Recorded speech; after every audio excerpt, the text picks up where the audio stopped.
What's up, guys? Welcome back to another live episode of the Master Games. Today, we're doing part two of our um, Harry Potter thingamajig, I guess.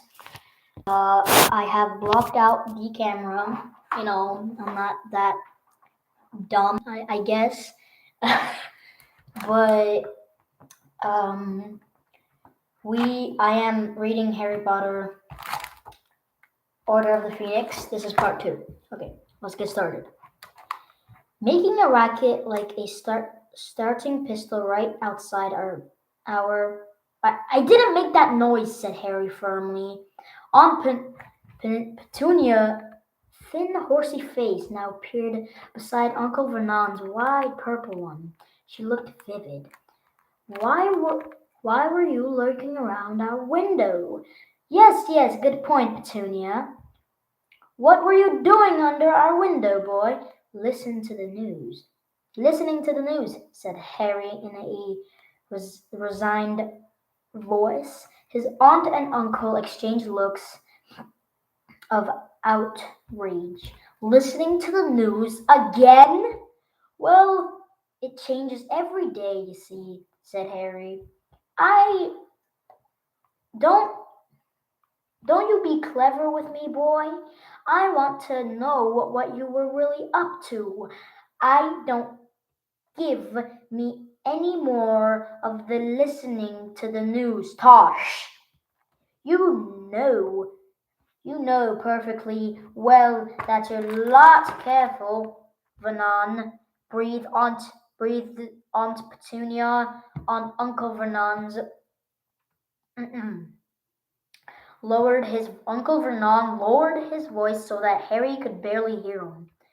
That your lot that your lot doing lot doing get on our news. That's all you know, said Harry. The Dursleys go goggled at him for a few seconds. Then Aunt Petunia said, "You're a nasty little liar." "What are those?" She too lowered her voice so that Harry had to lip read the next word. Said, "If owls doing if they're not bringing you news?" "Ah," said Uncle Vernon in a trumpet whisper, "get out of that one, boy, as if I didn't know as if I didn't know you get all your news from those pestilent birds." Harry hesitated for a moment. It cost him something to tell the truth this time, even though his aunt and uncle could not possibly know how bad he felt at admitting it. "The owls aren't bringing me news," he said tonelessly. "I believe it," said Aunt Petunia at once. "No more do I," said Uncle Vernon forcefully. "We know you're up to something funny," said Aunt Petunia. "We're not stupid, you know," said Uncle Vernon. "Well, that's news to me," said Harry, his temper rising, and before the Dursleys could call him back he had wheeled out about crossed the front lawn, stepped over the low garden walls, and was striding off up the street. He was in trouble now. He was in trouble now. Wait, I lost it.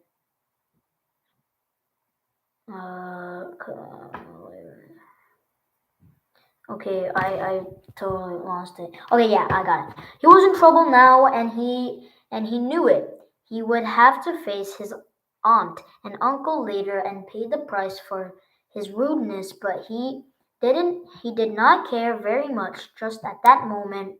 He had much more pressing matters on his mind. Harry was sure that cracking noise had been made by someone apparenting or disapparenting. I don't know what that means. It was Exactly the sound Dobby the house elf made when he vanished into thin air.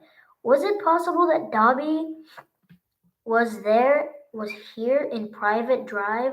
Could Body be following him right at this very moment? As this as this thought occurred, he wheeled around and started back down Private Drive. Wait, no, stared back down Private Drive, but it appeared to completely deserted, and Harry was sure that Dobby did not know how to become invisible. He walked on hardly aware of the route he was taking. For one he had pounded these streets so often lately that his feet carried him to his favorite haunts automatically. Every few steps he glanced back over his shoulders. Someone magical had been near him as he lay among Aunt Petunia's dying begonies. I don't know what that is, but he was sure of it. He was sure of it. Why hadn't they spoken to him? Why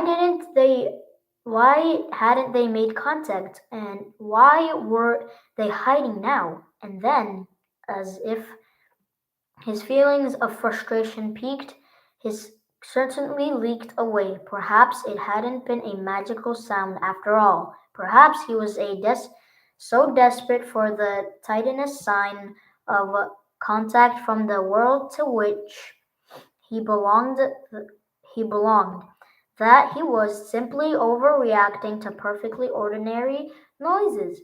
Could he be sure he hadn't been the sound of something breaking inside a neighbor's house? Harry felt a dull sinking sensation in his stomach, and wait, I think, and before he knew it, the feeling of hopelessness that had plagued him all summer rolled over him once again. Tomorrow morning, tomorrow morning he would be woken up the alarm at 5 o'clock so he could pay the owl that delivered the daily profit. But was there any point continuing to take it? Harry merely glanced at the front page before throwing it aside. These days, when the idiot who ran the paper finally realized the Voldemort was back, it would be headline news, and that was the only kind Harry cared about. If he was lucky, there would also be owls. Alright, we were on page 3 just now. Last time I said I was gonna read till page 50, but I had to go somewhere. I don't remember where. Think I can't remember, but we're on page 4 right now. I know we're gonna get to page 50 soon, hopefully. Okay. Carrying letters from his best friend Ron and Hermione, though any exception he had that their letters would bring him news had long since been dashed. We can't say much about you know what, obviously. We've been told not to say anything in, important in case our letters go straight. We're quite busy, but I can't give you details here. There's a fair amount going on. We'll tell you everything when we see you. But when were when were they going to see me? Oh, nobody seemed bothered with a price. Okay, I can't. Precise date. Home. Hermione, God, these names are hard, had scribbled, I accept, will be seeing you quite soon. inside his birthday card, but how soon was soon? As far as Harry could tell from the vague hints in their letters, Hermione and Ron were in the same place, presumably at Ron's parents' house. He could hardly bear to think of the pair of them having fun at the Burrow when he was stuck in Private Drive. In fact, he was so angry with them he had thrown away unopened the two boxes of Honey Dusk's chocolates they'd sent him from for his birthday. He'd regretted it later after the wilted salad Aunt Petunia had provided for dinner that night. And what were Ron and Hermione busy busy with? Why wasn't he why wasn't he, Harry, busy? Hadn't he proved himself capable of handling much more than them? Had they all forgotten what he had done? Hadn't it been he who had entered that graveyard and watched Cedric being murdered and been tried to that tombstone and nearly killed? Don't think about that, Harry told himself sternly for the hundredth time that summer. It was bad enough that he kept revisiting the graveyard in his nightmares, without dwelling on it in his waking moments too. He turned a corner into Magnolia, Magnolia Crescent. Halfway along, he passed a narrow alleyway down the side of a garage, where he had first clapped eyes on his godfather. At Sirius, at least seemed to understand how Harry was feeling. Admittedly, his letters were just as empty of proper news as Ron and Hermione's, but at least they con- contained words of caution and consolation. Okay. Instead of tantalizing hints, I know I know this must be frustrating for you. Keep your nose clean and everything will be okay. Be careful and don't do anything rash.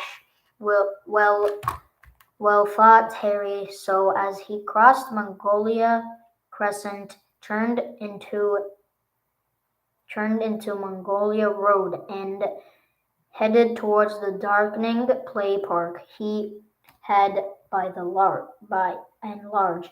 He had done as Sirius advised. He had at least resisted the temptation to tie his trunk to his broomstick and set off for the Burrow by himself. In fact, Harry thought his behavior had been very good considering the how frustrated and angry he felt at being stuck in Private Drive so long, reduced to hiding in flower beds in the hope of hearing something that might point to what Lord Voldemort was doing. Nevertheless, it was quite it's hard.